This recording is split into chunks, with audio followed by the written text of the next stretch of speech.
Hello everybody, today we're going to convert this compound from T-bolts to T-nuts. We're going to add a third bolt right down through here.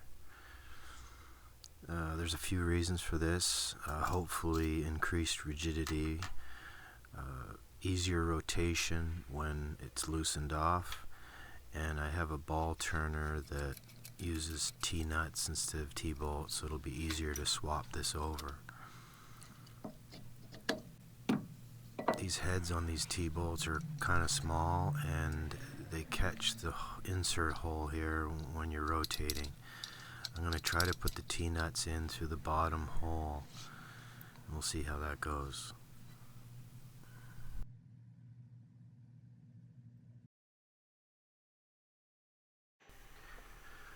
Okay, so the hole's being drilled for a 8 by 1.25 metric thread. And I'd just like to apologize for the video. I shot all this on my cell phone and I don't know why, but I used portrait and landscape, and also some of it's handheld, so it looks smooth while I was taking it, but when you speed everything up it looks a little jittery. But it is what it is, and I don't want to redo it, so here it is. This is all set up on a 6-inch rotary table on the mill using the radius from the highly detailed blueprint. The stocks just paralleled up with the y-axis and zeroed out on the center of the rotary table and then moved out to the radius, and that's the center hole that was drilled in the T-nut. I did that first just for visual of, in case any mistakes are made on the measurement, you can actually see pretty easily if you're off center. The size of this end mill doesn't really matter because you're always moving half of the measurements either side of the hole. So after thinking about this, you could probably just spin a ring on the lathe and cut it into segments as well. You'd have to trepan it out somehow, and if you didn't have a mill you could probably do that fairly easy. But I just did this because it's the first thing I thought of, and that the cold rolled that I have here is just what I had on hand. You could probably use something else, but this was already fairly clean. I didn't have to do anything. I just clamped it onto the rotary table and away I went.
So I'm hand tapping this, and I always use the mill to straighten it.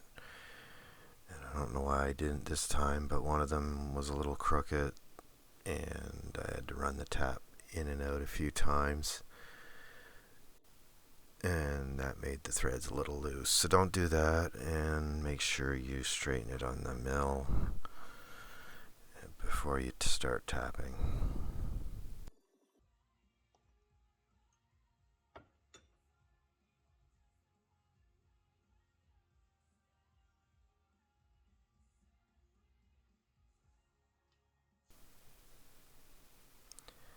Okay, so I'm just removing the hand wheel, and it's actually coupled to the lead screw. It's not the lead screw itself. The thrust washer and mounting bracket is on the back of the lathe. Now this is a King 12 by 36, and I think that it's probably the same as a Grizzly or Precision Matthews or Enco and all of those similar Taiwanese lathes. But when you do this, make sure you measure that radius and your T-slot, because it might be different. They change things all the time. I had a hard time removing this cross slide because I didn't know exactly how it was put together, but I ended up having to remove the gib all the way, and that allowed the cross slide to come off after that easily. Here I am just trying to figure out what's stopping it from coming off, because it's hitting something when I'm sliding it towards me.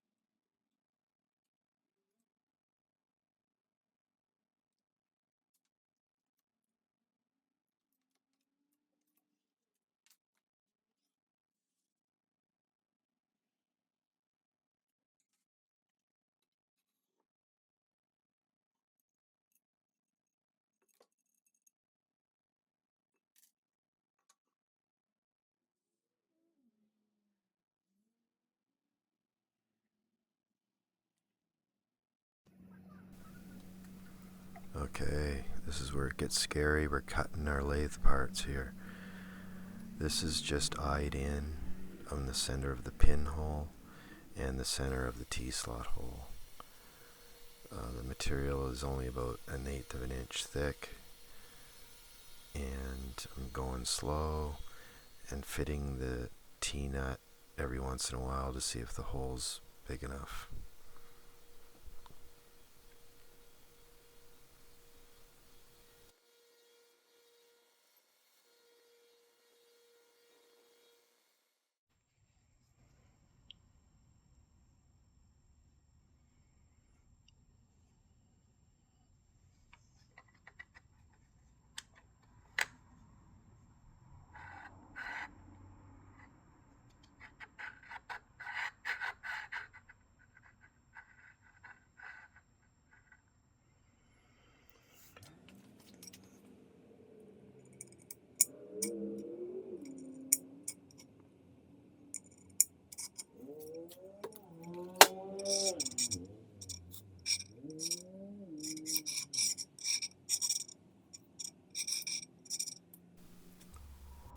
Okay, you can see the bracket for the thrust washer and bearing assembly, and we're just installing that now. It has oval holes so that you can adjust that bracket on the saddle, and when you install it, just leave it a little loose, and when you put the cross slide on, make sure that you put it all the way to the back of the lathe before you tighten that bracket, and it will kind of self-align the bracket to the lead screw. If you tighten it before that, it might bind when you're all the way to the back of the travel.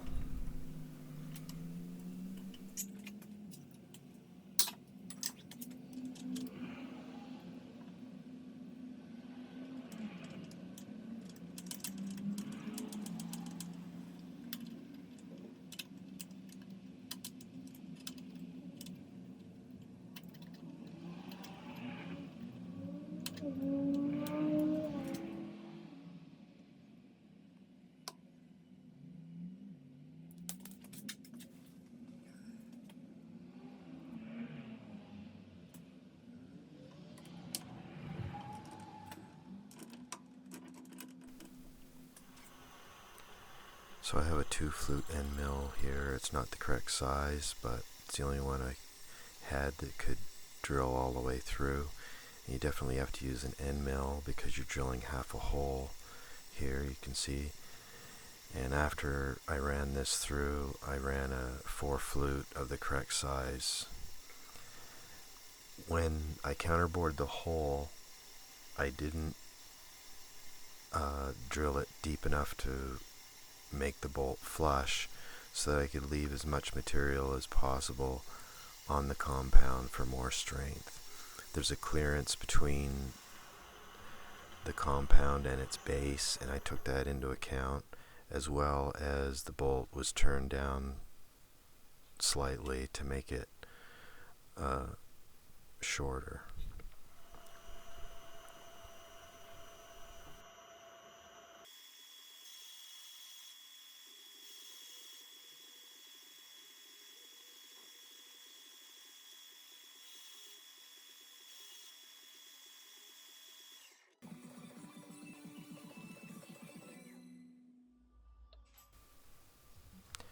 So it's time to put the compound on, and when I did put it on, I put the gib in upside down and the bolts wouldn't tighten flush with the housing, and I was wondering why, but that was the reason.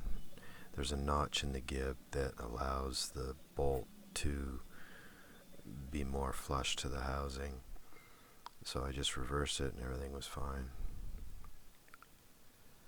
Now, these metric bolts have a 6mm socket for an Allen key, which is the same size as the carriage lock, so now you only need the Allen key to do both operations, and it rotates very smooth.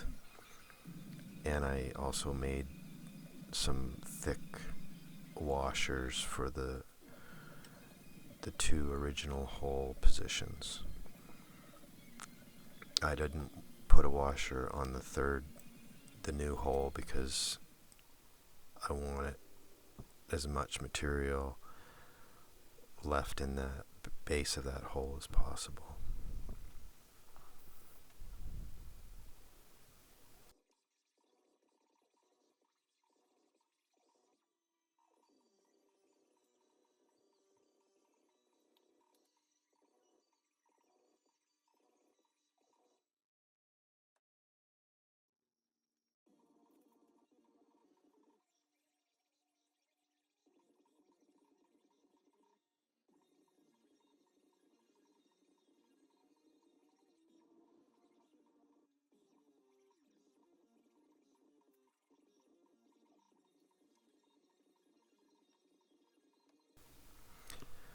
I've been using this mod for a while now, and I'm pretty happy with it.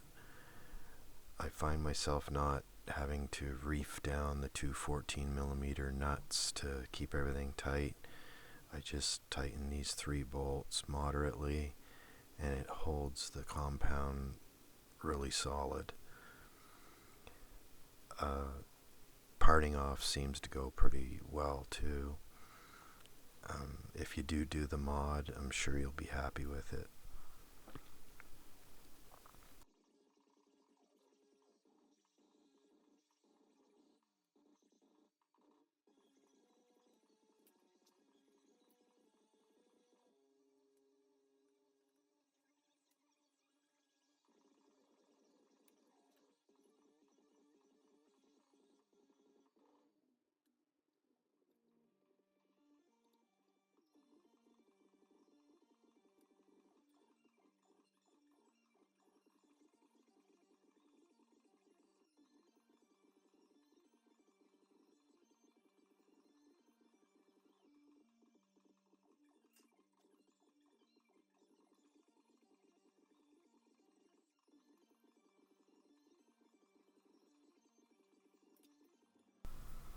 It's back together again, and we're just oiling it up, getting ready for the next job.